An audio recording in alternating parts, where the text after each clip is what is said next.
Well, happy Friday again. It's Sandra Pike from LePage Atlantic and the Pike Group. So when I'm out listing houses, I get questioned all the time about sellers and if they should be adding any lipstick or should they be painting, because you know what, they feel the house is just going to sell anyway. So I'd like to get other opinions from other agents here in the city who list a lot of homes and just get, what they're telling their clients. And, let's just talk about the market.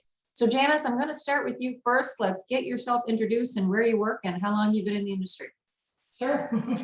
I'm Janice Naugler. I'm with LePage Atlantic. I'm enjoying my 14th year. Oh, wow. And yeah, so I'm working alongside you, Sandra, at our brokerage. Good stuff. And Miss Kelly. And my name is Kelly Brown. I'm with Keller Williams, and I have a sales team called Fusion Realty Group. And it's been 8 years now. It'll be coming up on 9 this July that I've been in the industry. So that's my story so far. There you go.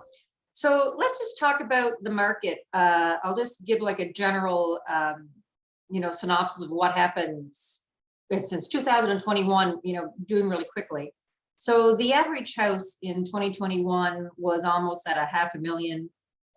The average over asking was around $56,000 here in 2021. Now for January, the average going over asking was about $79,000. And for the month of February, it was a crazy month. So there were 300 homes that sold in all of Metro. And out of that 300 homes, we had 28 homes that sold at $200,000 over or more. And I think we would have talked about one in Middle Sackville that sold for over $300,000. So there were 28 homes that found themselves in that predicament in February. And then there were 142 homes that would have sold between $100,000 and $200,000 over asking. And now for all of Metro, the average over asking price right now is sitting at $109,000 over asking. So when you are getting ready to list a house, Janice, what are you telling to your sellers if they're saying to you, you know what, I don't want to do anything. I just want to sell it as is. So what would you be saying to your seller at that point? So I'm giving them the advice that I used to give them, actually. It hasn't really changed. Other than I'm letting them know it's a great time to sell. It can be life-changing for some sellers, but I still want them to go through my process. And the tried and true process is get ready to list before you list. Don't rush to the market. Get your house ready. Go through the paperwork. Let's get all your documents together, your drilled well reports, your property taxes, your heating costs, when you do your shingles. Get all that information up front, because when things happen, it'll happen quickly. And it gives a buyer a great sense of peace if they see that a seller is organized, they've got all the information. It just makes them really feel like, wow, this is a great home. I still go through the process of, having a stager go in to talk about, most of the time, as you guys know, decluttering, depersonalizing a little bit. Clean, and then clean again. Like, there's nothing beats a house being sparkling clean when people are viewing it. It's always a shame to me when I go into homes and I think, wow, they really didn't do much other than walk out the door. And I also am advising them to price where they are willing to accept. It's not a good look if you get a full price offer and you're not willing to accept it. So you need to be pricing it where you're willing to accept. Hold offers and let the buyers come in. I think 4 days is plenty of time, and then look at all offers at once. Now, Kelly, would you be having any pushback from clients saying, for example, let's talk about some cosmetic upgrades. I don't want a stager in and I'm not painting. I just want to sell the house because the market's hot. What would you say to your seller at that point? I would say to them that, at this stage of the game, our market is not set to change, from what I can see, unless we have some major economical intervention that we don't expect, right? So at this stage of the game, it's in your best interest to actually take the time, because what we're trying to do is we're trying to sell an emotion. We want people to get in there, feel good, want to not lose this property, because that is how we're actually getting these higher numbers. People pay not to lose something if they love it. So I haven't really had pushback that they haven't went through the process, because, you know, once they realize that there's not a timing, like this is a bubble that's ready to pop. You know, we've got a lot of other things that are going on. So we actually have time. And if you take these 2 weeks to get to the market, I mean, you know, at one point we were seeing about what, $5,000 a week at $300,000 houses. And, you know, if it takes you 2 weeks and you make an extra 10 grand, it makes sense to do that, right? But not only that, people are going to have a better experience. And when they have a better experience, they're going to give you a better price for your house. Yeah, and I feel that too, you know, lipstick does go a long way. And like you said, Janice, to clean, clean, clean. And, you know, I do get people saying, well, why am I going to paint? Because they're probably not going to like the color anyway. Have you ever gotten that pushback, Janice? I have the odd time, a lot of times, and so it's just more like, well, you know, you're not doing it for you. You're doing it for them. And paint is one of the quickest ways to make a house pop and shine. And it doesn't cost a lot of money to have someone come in and put some fresh paint on. I can tell examples of times when I've shown a home and we looked at one and it was just freshly painted, and we looked at another one was all beat up and scratched. And the client actually said, wow, if these people had just put a little bit of paint here, I would have been looking at their home completely differently. Can I comment here? Because that's one of the things that, you know, I find too, is that buyers, when see like a room, we know to paint out a room is probably going to be around $500, right? If you hire somebody. So, you know, if you're looking at that and as a buyer, don't you find that all of a sudden they see that it's $1,000? So it becomes more costly to them in their mind if it's not done? To a buyer's mind, yeah.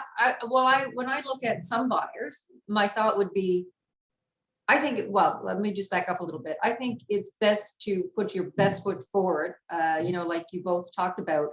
You know, you have one opportunity to win that buyer, but most younger buyers, especially, you know, they have children, they're busy lifestyles, and most of them just want to come in and unlock the door, unpack, and, you know, get back to routine. They don't have the time, or they don't have the funds, especially now with the prices that are, you know, they're just going up so high. You know, even if it's a resale house, some of them do want turnkey just because. So I highly recommend it in most circumstances. Mm-hmm. Yeah. Now I was in a house there, must have been, I don't know, maybe first of the year or end of last year. And she was a hoarder, which is unfortunate.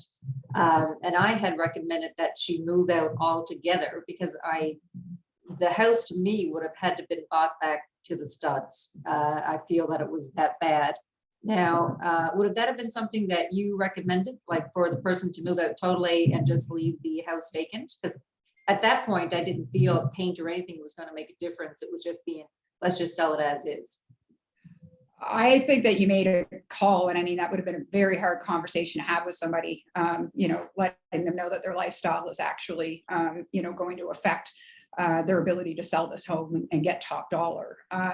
So, you know, definitely people want to be able to see, like, even with staging aspect of it, right? Like when you have to walk into a room and you have to like walk around a piece of furniture, you know, to maneuver through a room, that's inconvenient. So if you have somebody that's boarding in a home, like you're literally sometimes walking through little paths, it's going to change the whole experience, right? So as hard as that would be to have that conversation, I think that it is a must, and it's going to be a very hard experience even on that person, because they're attached to their stuff. You know, so it's definitely a tough thing, but I think it's a necessity if you want to be successful in getting, you know, the bigger numbers in this market. You know, they're not just selling themselves. We do have to do something to present it and give people the experience.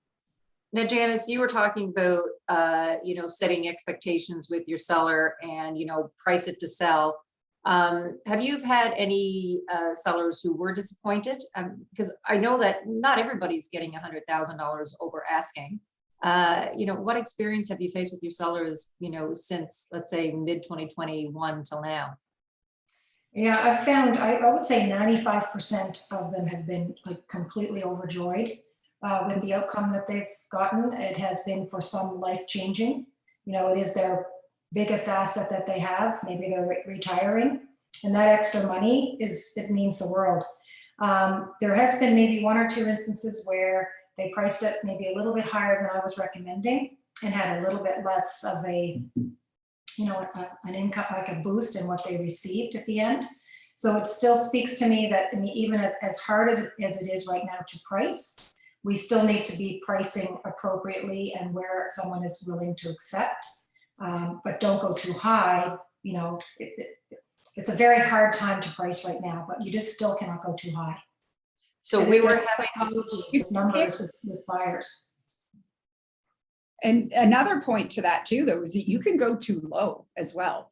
And I've seen that happen because, I mean, you have some houses that, you know, if you're putting a 2 in front of the number, you know, people's search parameters, we don't think that there's $200,000 houses anymore. So if somebody is literally only looking for a detached home and you have it listed too low, it's not going to show up to anybody that's looking for a detached home because chances are their search parameters are over $300,000 now. I mean, granted, there are still some $200,000 homes left, but not very many.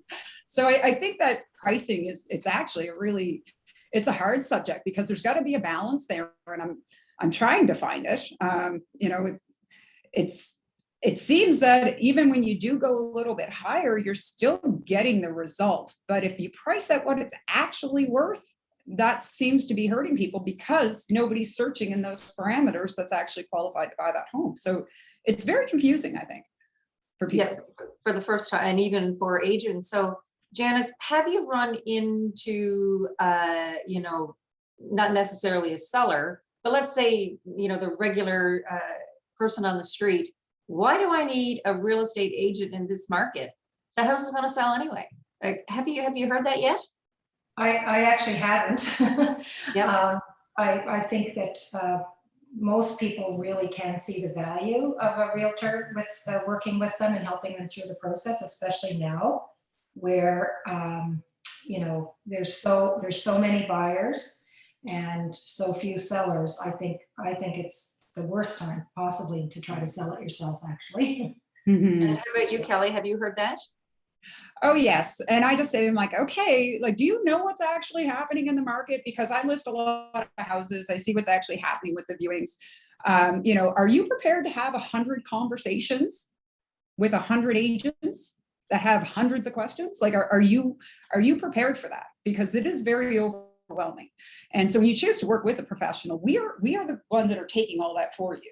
Right.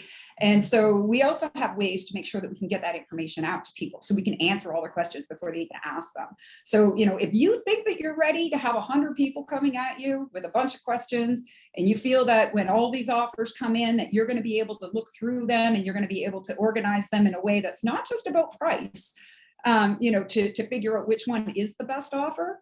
You know, that's where we come in. And at this stage of the game, you guys are making so much extra money on your homes that, you know, this 5% commission that you're looking at, it's so marginal at the end of the things, right?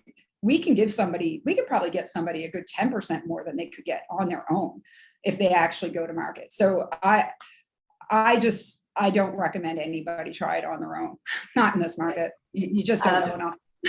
This is the funny story. So it would have been last year. The market was still great, but it wasn't as great as it is now. So I remember I'm getting ready to list a house anyway. And the lady calls me. We were supposed to list the next day. She goes, Sandra, the next door neighbor wants to buy my house at full price. And I sat back and I'm like, I get it. Because if you come with me, you're going to lose $14,000. So I totally understand why you would want to do this. So here's where the sweat starts, but she didn't know it. And I said, I'd tell you what, I said, we're going to list your house tomorrow and we're going to hold offers till Monday.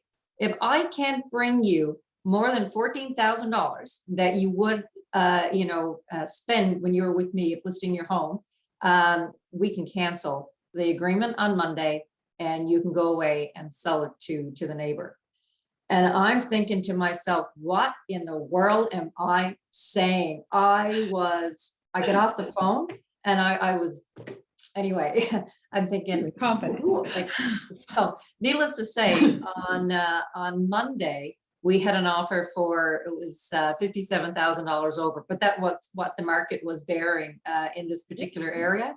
And so I call her up and I was so thrilled. So I was able to cover the $14,000 plus make her an extra, $30,000, $40,000. So, which was great. But like you both say, you don't know who's out there. We're all working with buyers from, I just actually had someone from the UK call today, from Ontario and other parts of Canada. And, they usually want a real estate agent to bring them through the house, especially if they're buying it virtually. And how are you going to do that if you are selling it yourself? You want the biggest audience that you can get for when you are selling, right? Absolutely. And Sandra, I have a very similar story. Oh, sorry, my internet's just telling me I'm unstable, so hopefully it keeps going. Oh, you're good. But I have a similar story. So here that is twice that I can, confirm that a seller has done better going to traditional real estate. So this seller was willing to, take $380,000 for their house in a private sale. And I begged them to not do that. And so finally, they agreed and they allowed me to do it. And in the end, I ended up getting them $447,000 for the house. So I think the 5% that we charged was well covered, in that additional $67,000 we got them. So, sellers, honest to God, if you're listening right now, you do need us. And the houses aren't selling themselves. We have the ability to do this for you. Janice, would you ever help someone with a private sale within the past 2 years that the deal wouldn't appraised out? I haven't had that particular situation, no. When it comes to appraisals, I don't know if you want to go down that path, but we are finding that the appraisers are starting to catch up and see what's happening with the market, and able to most of the time find that what the people are buying it for is matching what the listing price is. It did take a little bit of time, I think, for that to catch up, but I haven't particularly had that situation that you've asked about. No. Have you run into that, Kelly, at all?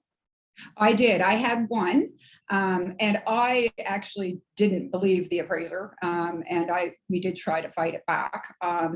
What it was, though, was a situation. And so again, it comes down to listing price. You can really do damage not knowing where to start. And so this particular house was listed, too high. And then it lost its momentum. And when we did get it, I actually feel like we got a deal on it, because at the time, if it had been listed under the $500,000 mark, it would have went into competition and probably got the $575,000 that they wanted. We only paid around, I think it was $550,000 or something. I can't remember, it was last year. But with that being said, I know that we ended up actually having a better deal on the house, but then the house ended up appraising 20 grand lower. We weren't too worried about it because our buyers at the time, they could make up the difference and carry on and still stay in the purchase.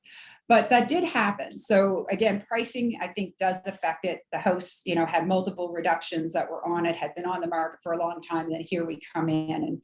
And so the appraiser didn't give it to us. But most of the appraisers that I've spoke to since, they've said, market value is determined at what a buyer is willing to pay for it. So, at the stage of the game, if it went into competition and a buyer was willing to pay this, who are we to tell you that it's not worth that? So that's more what I've been experiencing recently. And I had another thought, but it kind of went. So if it comes back, we can talk about that. Janice, I don't know if you were able to read an article that I posted yesterday within our private page, but if you didn't, that's okay. There's a lot of uncertainty about the war in Ukraine, about the Canadian real estate market, and there's concern about interest rates going up. Do you think that will be do you think that'll play a role here? It's interesting. I did read your post there. It's a question that other people have asked too, and I don't know that anybody has been able to adequately answer the question yet, because there's still so much unknown. I know we still are very sheltered here in Nova Scotia and in Canada in terms of interest rates, and people already having to, qualify at much higher rates. So I haven't personally seen it affecting anyone, but I have had buyers say to me, do you think the prices are going to go lower because this is happening? And my answer has been, in Nova Scotia, I see no signs of that right now. Yeah, and nor would I. I feel that, so if we talk about here this at home, that if the interest rates were to go up a little bit, so whatever you're approved for, so if you're approved for 700, we're already telling our buyers to start looking at homes that are 500, right? Right. They're just going to look at a different snack bracket for when they're buying a home. But Kelly, would you say that if I am a homeowner and I'm coming up to my renewal, that if the interest rates went higher and I'm at a particular, if I bought a higher end home, well, not even, let's say higher priced home, do you think those people would be in dire straits? Do you think that's maybe who would be at the, who would have the most liability right now if the rates went up? No, not really, because see, we had that qualifying rate thing happen, what was that, 4 years ago now, when they made you qualify even on the fixed terms. So, I mean, they planned a long time ago to increase the interest rates. I think the first time it was 4.64. So we could have expected if the pandemic hadn't came in there, we would probably be at 4.64 today, right? So everybody's already been qualified, whether or not they can buy their house at this price. So, when they go to have to renew, then they're going to have a higher interest rate, but we've already made sure that they could afford to do that. So I don't really think that there's going to be any crippling that happens to anybody from it. But, it does affect things, because somebody knows that they're getting an interest rate of, say, 2.89, and throw a number out there, right? And now they're going to be up to 3.24. Well, that affects their monthly payment. But again, the bank's already qualified them at that. So then it just comes down to a personal decision of whether or not they want to spend that extra money each month, right? So then absolutely, you have that question of compromise. Do we go lower price with the higher interest rate? One way or another, it's just everybody goes and knocks down a couple of levels and off we go and start again, right? So, and when it happens to them, when you get knocked down out of a price range, you're really aggressive in the next one that you land in. So. Janice, how would you find your buyers right now? Would you say, are they feeling deflated, or what's the consensus right now? I would say yes, but many of them are feeling a bit deflated. They are seeing what's happening with the homes. They're seeing homes come on. They're immediately feeling, okay, they're going to want another 150, 200 over that. So there's a psychology there when we are listing our homes to be trying to think about those buyers and who we're trying to capture. And if we go too high, we're going to lose out on those people. But to Kelly's point, it's terrible to go too low as well. It does a disservice to everyone. It causes more heartache, more frenzy.